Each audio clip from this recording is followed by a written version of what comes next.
Welcome back to the Mental Dietitian podcast. I'm your host, Ahren Lynch-Potter, and this week's episode is 10 health principles I wish I knew when I was 22. So I wrote this after I turned 32, about a month after I turned 32, which was about 2, 3 weeks ago. I really sat down and I thought about what are some health principles that I really wish I knew at 22 years old. And I'm going to go through one at a time, and I hope that you get value out of it too, because I believe that if you follow these 10 things, or understand these 10 things and implement them in your life, you'll be healthier physically, mentally, emotionally, in every way. So let's get into it. Number one, sleep is the greatest pound for pound thing you can do for your health. I demonized sleep for years because of my dysregulated nervous system, where I thought that resting was lazy, or that if I slept too much, that means that there was something wrong with me and I wasn't driven and I need to get up earlier in the morning. I used to get up at 4:30 in the morning. I used to get up at 4:30 in the morning, and I would like have things in 5-minute increments where I'd get up and have a cold shower, then I'd read for 15 minutes. Then I'd do this for 10 minutes, and then I'd do this, and it was so structured, and it was just a bunch of bullshit, really. It was another way that I used to shame myself for things that I wasn't doing. My not enough itis, as I call it. It was strong. But sleep is so powerfully good for you. It is the cornerstone of everything for my health now. It is the thing that if I don't have a good sleep, it really affects me. It really, really affects me. I notice I'm not as sharp at work. I'm not as positive. I feel kind of more negative. I don't train as well at the gym when I'm doing physical training. I watched an interview, or like a snippet of an interview, I don't know how long ago, but this person was saying that if you could bottle sleep, that it would be a performance enhancing drug. So like what sleep gives you, the effects of what sleep gives you, all the cell regeneration, stem cells, like all these different things that it helps heal while you're sleeping. If you could bottle it up, it would be illegal. It'd be a performance enhancer based on what it can actually give the system of your body. So I would say that the number one health principle to focus on would be sleep. Because if your sleep is really bad, it's not good. But there's also other factors that lead to not having a good sleep, which is stress, the food you eat. They all link together.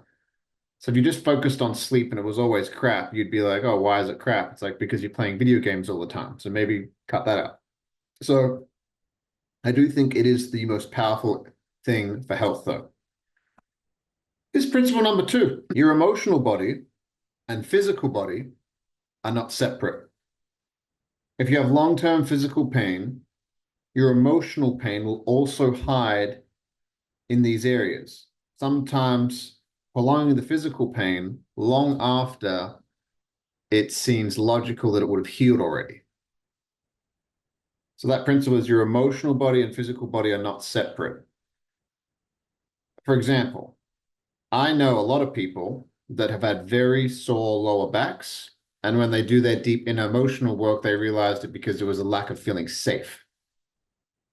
I've had my own journey with pain in my body that I have released when I released emotions, because it almost seemed like that the emotional pain got stuck where the physical pain was because I already had pain there. So it just kind of moved there. That's what it felt like. And that's what it's felt like for a lot of my other clients.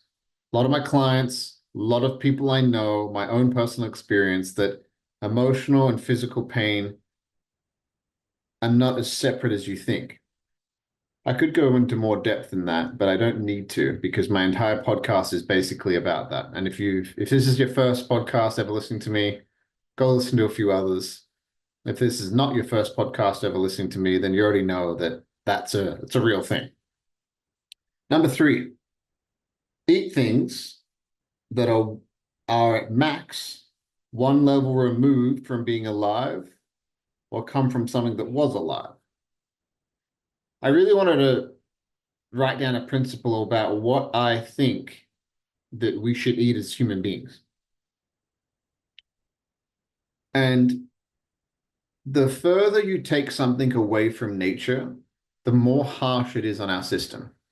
So, for example, a McDonald's cheeseburger, it's many times removed from nature. Yes, is there wheat in the bun? I'm sure there is. Is there meat in the patty? I'm sure there is. But how many steps it is removed from its natural state, I think a general principle with anything in life is the further something gets removed, whether it's a drug or a food or a medicine or whatever it may be, the more harmful it is for our systems. So I was really thinking about that principle. And it doesn't matter if you're a vegan, if you're a carnivore, or if you have a mix of the both, or you eat a bunch of fruit, whatever you find works for you that you think is best for your body, figure it out. You're your own body, you are unique.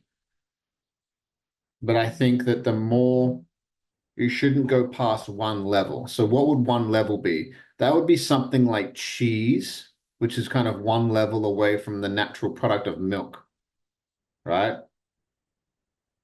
So, cheese, milk, cream, things like that is butter. Olive oil is one level away from its natural thing, which is the olive. Cheetos are not many, but maybe 20, maybe even they're not natural at all. But you get my drift. So you get what I'm saying is eat things that have either been alive once, whether that's fruit, vegetables, animals, or come from something that are alive and are once removed from that, say milk, cream, cheese, things like that.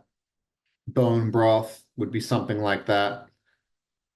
Um, yeah, nuts and seeds, but they were alive at some point.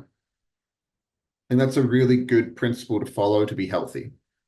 If you follow that, you'll probably be fine. Number four, if you're going to eat meat, invest in good quality food, especially meat. I don't want to eat something that was abused. Not that you can ever know 100% unless you kill the animal yourself, but you can do your research and mitigate that and eat meat or any food that's good quality. You don't want to eat crap food. You don't eat vegetables that are sprayed with glyphosate. You don't want to eat things that have been abused or come from a cage. Like I don't eat caged eggs. I eat organic free range eggs. If I'm going to eat chicken, I'm going to eat the best chicken I can buy. If I'm going to eat steak, it's going to be the best steak that I can buy. Doesn't have injections, doesn't have hormones injected into it. Again, tampering with nature. The more we tamper with nature, the more sick we get. That's what I truly believe that. Number five, health principle number five. This is still on the food subject, but listen to your body on what foods it likes and doesn't like. If you're bloated every time you eat a particular food, that's your body talking. It doesn't like that. So as I've gotten older, I used to be very into the bodybuilding style of eating, which was lots of oats, and I remember eating lots of brown rice. I was constantly bloated. As I've gotten older, I don't eat a lot of brown rice. I eat white rice. Brown rice isn't as good as what people think it is. It actually is harder for our body to digest because it has to digest the husk on the outside of the rice, which is the brown rice, and then it has to digest the rice underneath. So it's not as healthy as we think it is. I prefer white rice. I actually digest it much better. I don't really eat oats very often anymore. I feel quite bloated from them.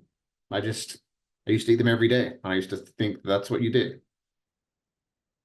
Yeah, there's certain foods that I just don't really go near because my body just doesn't react to them. I can feel it. I've been on this planet long enough. I've been investing time, energy, and resources into my health long enough to know that when I eat a particular thing, it just doesn't really, it's not my thing. I've realized that my body really responds well to meat, fruits, potatoes, sweet potato, bananas, blueberries, some vegetables like peppers, zucchini, cucumber. Some of those are fruits, but yeah, like there's some things that I don't particularly eat much anymore that I used to think were really healthy, like oats and brown rice are the ones that come to mind that I don't eat very often because it my body doesn't like it. It feels slower. It feels like it's bogged down. And that's just my version of it. You will have your own version of that. And you'll just notice it when you eat certain things that some things your body will really like and respond well to, and other things it won't. And it's your job to figure out what that is. And if you apply that principle of eat things that were alive or are attached to something that was alive, like a fruit or milk or cheese or cream or whatever it may be, that's a great place to start for your health. There's a lot of things that are masquerading as healthy, especially in the vegan world. Lots of ultra processed weird shit that is trying to look like meat. Things like that. It's just, it ain't it. If you look at the ingredients, if it's got a bunch of ingredients, don't eat it. That's another principle. They've got a bunch of things you don't even know how to pronounce, probably don't eat it. So listening to your body. It's another principle that I wish I had have known at 22. I would just not really listen to my body. 6. Ahren, if you're 22, I mean, you've actually stopped doing it at 22, but before that, no amount of injecting steroids will make you love yourself. Your body is amazing, can do seemingly unnatural things if you love it and look after it. I felt that as I've gotten older. I felt it today when I went to jiu-jitsu. My body is amazing. It responds to things so quickly. Somebody will grab me in a certain way, and my body responds before my brain can think about it. And I'm really grateful for the body that I have. But I did inject steroids into it at a very early age, like 19, I think I was. And looking back on that now, I wouldn't change anything about it. It was fucking awesome at the time. Felt like I was a superhero.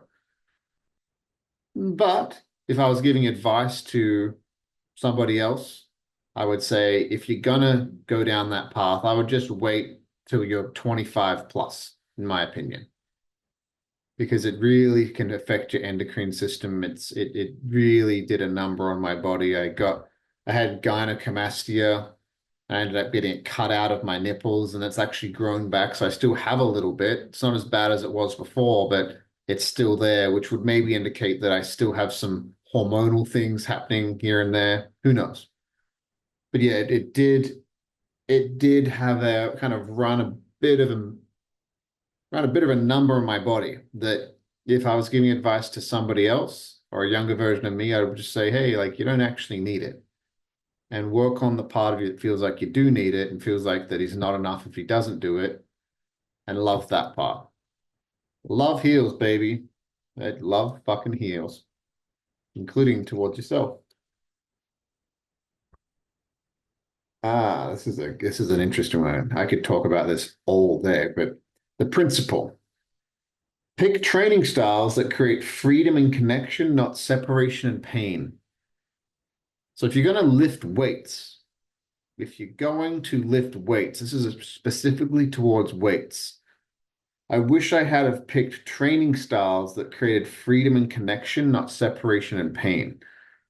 I'm talking about separation and pain to me is bodybuilding, conventional bodybuilding. You are separating for your arms from your legs, your chest from your back, your quads from your calves. All of it's connected. Your back is connected. The way that you move things through life, you're pushing, punching, running, kicking, wrestling. If you're doing anything, all these fascial lines that are connected from the bottom of your foot, up your calf, up the back of your hamstring to your glute, and then they cross over and it goes across to the other shoulder and then up to the top of your head. All these lines are connected to each other. And the more you can pick a training style that it allows these to create strong connections with each other. Your back and your chest are connected together. Your arms and your legs are connected together. your core can oscillate and rotate. You can throw a ball. You can move more freely. So this might be things like functional patterns. This might be things like kettlebells, swings, multi-planar movements where you're operating at different planes throughout the movement. That style of training, I've found you'll always look good. If you're like, well, I don't want to do that stuff because I won't look as good. If you focus on not being in pain, you'll always look good. If you've got a good diet and you're training well, you're lifting weights, you'll always look good. But if you focus on looking good, I cannot guarantee that you'll never be in pain. So I'd rather pick the one now that I know that is, don't get me wrong, little caveat here. I still do bodybuilding exercises sometimes, but it is not it is the Pareto principle. It is 20%, 10% of what I do now versus 80%. You get what I'm saying? So I really make sure that I do multi-planar movements. This can be things like kettlebells, lots of kettlebells, sleds, landmine exercises, things that my whole body is being used and it has to work in certain ways that are connective and creates freedom versus separation and pain. So that would be advice I would give to my younger self. Number 8, alcohol is a poison. Have it every now and then, but don't forget it's a poison. I don't need to say anything more than that. If you don't know that, then it's 2024. You can disagree with me all you want, but it's a poison.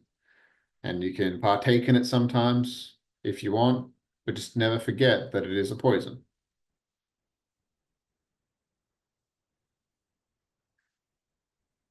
This is interesting. This is an interesting one that I could expand into, but this is particularly tied to skincare.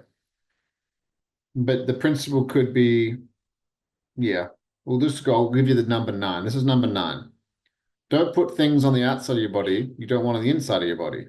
Our skin absorbs things. So I've gotten the only skincare that I use now is beef tallow. I use beef tallow on my face. That's the only skincare I usually use. And or maybe something that Lexi had and she bought that she doesn't use. There might be some vitamin C serum with hyaluronic acid in it, and I had no idea what that was, but I use that every now and then. And maybe I'd use that if I had never, if I wasn't with her, but I doubt it. I only would have thought of it because she showed it to me. So I only use that every now and then, like a sugar scrub when I want to scrub my face, like an exfoliator, and then beef tallow. That's it. And the beef tallow has been used for skincare for thousands of years. It absorbs into the skin. You do your research on it. It's very interesting. But I've found that it feels good. It's got no ingredients. It's natural. And people have been doing it for thousands of years. And it's blowing up right now because people are realizing that it's the most natural skincare you can probably use. This would also go towards deodorants and things like that, or like sprays. I used to use a lot of cologne. Cologne smells amazing, but it is a hormone disruptor. It's not actually good for you at all. Like it's if you smell it, you're like, do I want my skin soaking that in? If you use it every now and then, like I said, I don't see an issue. Sometimes people get really stickler with this and alienate other people like, oh, you use cologne? Or do you want cancer? Like things like that. It's like, dude, like if you use it once a month when you're maybe going out for a nice dinner or once a week, I don't see it being an issue. But if you're lathering that shit on a lot or using Axe body spray or just spraying these chemicals on your skin, I just don't think that's a great thing for your health. That's what I think. You can do your own research. Number 10, psychologically and emotionally healing yourself will create freedom in the physical and emotional body. Heavy lifting is important, emotionally as well as physically. So yeah, that's basically like catch up to your life. emotionally, psychologically. There's four quadrants of life. Imagine a circle. There's childhood in one corner, in one quarter of the circle. There's adolescence, there's adulthood, and there's elderhood. And these are different levels of the psyche, different places that we can be in life emotionally, maturity wise. And a lot of us are adults, but parts of our psyche are stuck in childhood or adolescence, usually because of some kind of pain that may be stuck in energy there, which some people call that trauma, or yeah, just something that maybe it shows up in relationships. It shows up in a crowd of people when you're out. It shows up as a governor when you're wanting to go do something with your life. These little stuck parts. It is your job to get current. It is your job. If you are 50 years old, get current. If you are 28 years old, like when I started this journey of really looking inwards, which I would call like the start of my journey of my healing journey, if you want to call it that, which was basically the start of my journey of catching up, becoming current, becoming a 32-year-old version of me, and not having these areas of my life where I feel stuck, that I feel like a kid, that I feel like a 15-year-old. And releasing those areas and letting it turn into a flowing kind of state where I can enjoy the energy of being a 15-year-old sometimes. So it's okay to let that energy out sometimes. Maybe if I'm going skateboarding, I used to skateboard when I was 15. That feels good. But if I'm showing up in a relationship and causing arguments or turning into a child in certain situations and causing harm with myself and relationships I have with others, that's what I'm talking about in that circle, that it's our job to catch up to adulthood so that when we become an older, that we can also be an elder. An elder is something that is earned. It is not come because you turn 60 years old. It comes by naturally going from and actually going through these rites of passage, going through these natural cycles of getting older so that you can be an elder and give back to the community, actually share wisdom. There's a lot of olders, but there's not a lot of elders in our society. And I, with many of the men that I associate with, we talk about this kind of stuff. I want to be an elder one day. And I want to give back to young men and help them as best I can, just like I've had elders help me. So, the circle of life. That'd be the 10 health principles that if I understood that when I was 22, which to be honest, I probably, even if you had have told me, I probably would have gone and done everything that I did anyway. It's not like I didn't know, it's just I didn't care because I didn't see the consequences of my actions at the time. But now I do. I think it's just a natural part of maturing. But any of these things that I spoke about, they are things to be mindful of in your life. And if you apply them in your life, I truly believe that you'll be healthier emotionally, physically, psychologically, in every way, which health has to be the foundation of everything. Money doesn't matter if you're unhealthy. Money doesn't matter if you're depressed and you want to blow your brains out. Money doesn't matter if you smoke all the time and gave yourself lung cancer. It doesn't matter. It's not going to do anything. You would spend all the money in the world to get your health back. So why do a lot of us put so much effort on making money in this society just so one day we can spend it on our health when we can actually do the health thing now?